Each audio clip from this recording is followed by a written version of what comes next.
By ഇവിടുത്തെ ശരിക്കും ആൻഡമാനീസിൻ്റെ ശരിയായ ഭാഷ ഏതാണ്? കൃത്യമായൊരു ഭാഷയുണ്ടോ?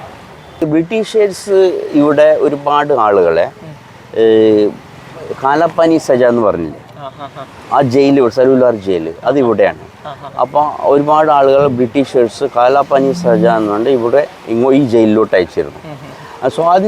സ്വാതന്ത്ര്യം കിട്ടിയതിന് ശേഷം ഇന്ത്യൻ ഗവൺമെൻറ് ഇവിടെ നിൽക്കുന്നവർക്ക് ഒരു ഭൂമി തരാം എന്നും പറഞ്ഞിട്ട് നിന്നു. അപ്പോൾ ഈ സലൂലാർ ജയിലിൽ ഏകദേശം ഇന്ത്യയിലെ നോർത്ത് ഇന്ത്യൻസും ഉണ്ട്, സൗത്ത് ഇന്ത്യൻസും ഉണ്ട്, എല്ലാ ആളുകളുണ്ട്.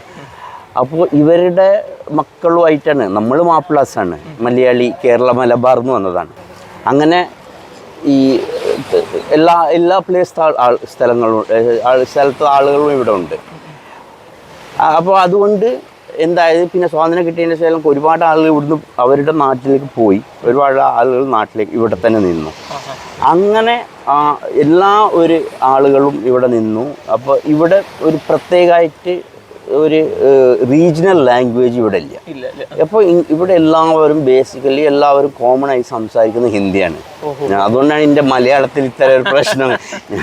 എൻ്റെ മലയാളം എന്ന് പറഞ്ഞാൽ പഴയ മലപ്പുറം മലയാളമാണ്.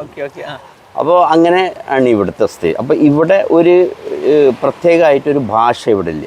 കാരണം ഇവിടെ ജനിച്ചു വളർന്ന ആളുകളല്ലല്ലോ നമ്മൾ ഇവിടെ. പിന്നെ ഉള്ള ഭാഷ എന്ന് പറഞ്ഞാൽ അണ്ടമാൻ നിക്കോബാർ ഐലൻഡ്, അവിടെ അവരുടേതായ ഒരു ഭാഷ ഉണ്ട്. അവർ ട്രൈബ്സാണിപ്പോൾ. പക്ഷെ ഇപ്പോൾ അവന്മാർ നല്ല പഠിച്ച് ഉയർന്ന് നല്ലപ്പോൾ എല്ലാം അവർ ഡെവലപ്പായി, നല്ല ഡോക്ടേഴ്സ് ഉണ്ട്, എൻജിനീയേഴ്സ് ഉണ്ട്, എല്ലാവരും ഉണ്ട്, സാന്നിധ്യമുണ്ട്. അവർക്കായിട്ട് അവരുടെ ഭാഷ ഉണ്ട്, നിക്കോബാരി ഭാഷ. അതിൻ്റെ ലിപി അവർ ഇംഗ്ലീഷായിട്ട് എഴുതുക. ഇങ്ങനെയാണ് ഇപ്പോൾ ഇതിൽ. അപ്പോൾ ഇവിടെ ഒരു പ്രത്യേകമായിട്ടൊരു ഭാഷ ഇവിടെ ഇല്ല.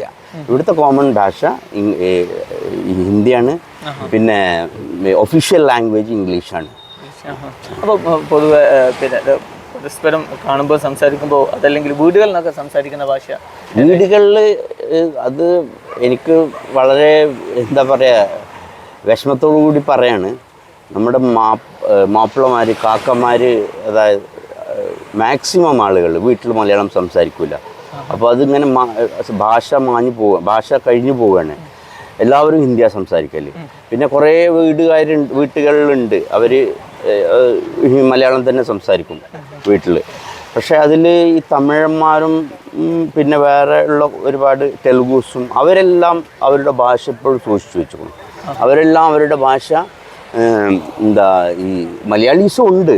പക്ഷേ ഈ മുസ്ലിം മലയാളീസ് എന്ന് പറഞ്ഞാൽ നമ്മളെ മാപ്പിളാസ്, അവർ ഒരുപാട് എല്ലാവരും ഹിന്ദിയായിട്ട് ഇതായി. ഇപ്പോൾ മലയാളം പറയുന്നവർ വളരെ ചുരുക്കമായി. അങ്ങനെ തമിഴന്മാരും പിന്നെ ഈ ആന്ധ്രക്കാരും അവരെല്ലാം സ്വന്തമായിട്ട് അവരുടെ ഭാഷ വീട്ടിൽ ബംഗാളീസും അങ്ങനെ അവർ സംസാരിക്കും. പക്ഷേ അങ്ങനെയൊക്കെ പറയുന്ന സമയത്ത് പിന്നെ ഇവർക്ക് ഈ ഭാഷാ പഠനം എന്ന അർത്ഥത്തിൽ അല്ലെങ്കിൽ ഭാഷയുടെ ഒരു പാരമ്പര്യം നിലനിർത്താൻ മലയാളീസുകൾ ഇപ്പോൾ അവരുടെ സ്കൂൾ വിഷയങ്ങൾ എന്തെങ്കിലുമൊക്കെ സബ്ജക്റ്റ് പ്രത്യേക ഒരു ലാംഗ്വേജ് ഒരു പഠന വിഷയമായിട്ട് വെച്ചിട്ടുണ്ടോ? അതല്ല കേവലം കേട്ടുകേൾവിയുള്ള ഒരു ഭാഷ മാത്രമാകുമ്പോൾ കുട്ടികൾക്ക് അങ്ങനെ അത് നിലനിർത്തി പോകാൻ കഴിയും? ഇത് സത്യം പറഞ്ഞാൽ ഇത് ഇവിടെ അന്തമാനിൽ മലപ്പുറം, മണ്ണാർക്കാട്, തിരൂർ, മഞ്ചേരി, കാലിക്കറ്റ്, നിലമ്പൂർ ഇങ്ങനെയൊക്കെ പറയുന്ന സ്ഥലമുണ്ട്. അപ്പോൾ ഇവിടെ ആദ്യം മലയാളം സ്കൂളുണ്ടായിരുന്നു. 5ാം ക്ലാസ് വരെ മലയാളം പഠിക്കാൻ മലയാള സ്കൂളായിട്ടുണ്ടായിരുന്നു എല്ലാ ഭാഷകളും. പിന്നെ അത് എന്തായെന്ന് പറഞ്ഞാൽ അപ്പോൾ ഡെവലപ്മെൻ്റ് എന്ന് പറഞ്ഞാൽ ആളുകൾ ഈ ഓരോരോ കാലങ്ങൾ കഴിഞ്ഞ് വന്നപ്പോൾ മലയാള സ്കൂൾക്ക് പോകല ആളുകൾ നിർത്തി. അങ്ങനെ ഇത്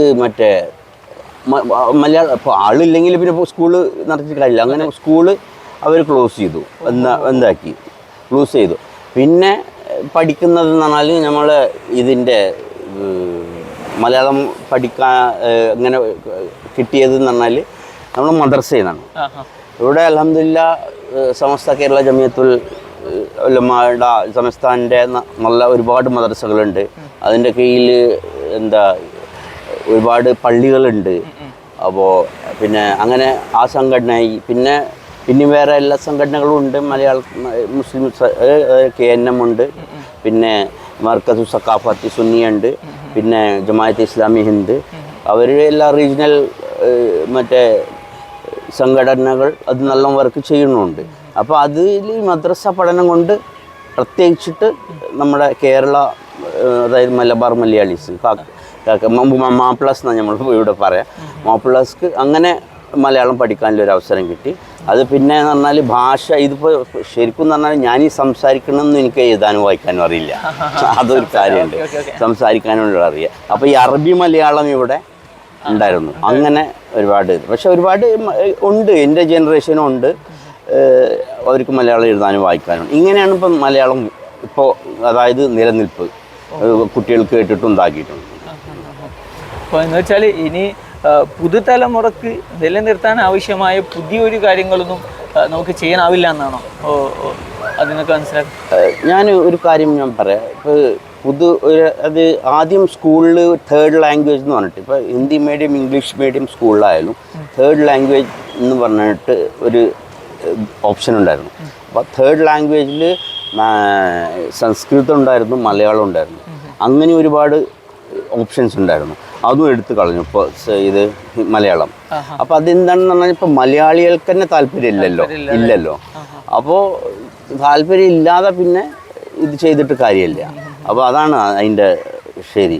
പിന്നെ എന്ന് പറഞ്ഞാൽ എനിക്ക് പറയാനുള്ളത് എന്ന് പറഞ്ഞാൽ അറ്റ്ലീസ്റ്റ് വീട്ടിൽ നമ്മൾ കുട്ടികളോട് സംസാരിച്ചാൽ നമ്മുടെ ഭാഷ നിലനിൽക്കും മുൻ ജനറേഷനും. അല്ലെങ്കിൽ രണ്ട് ജനറേഷൻ കഴിഞ്ഞ് കഴിഞ്ഞാൽ മലയാളം തീരെ അറിയാതാവുമായിരിക്കും.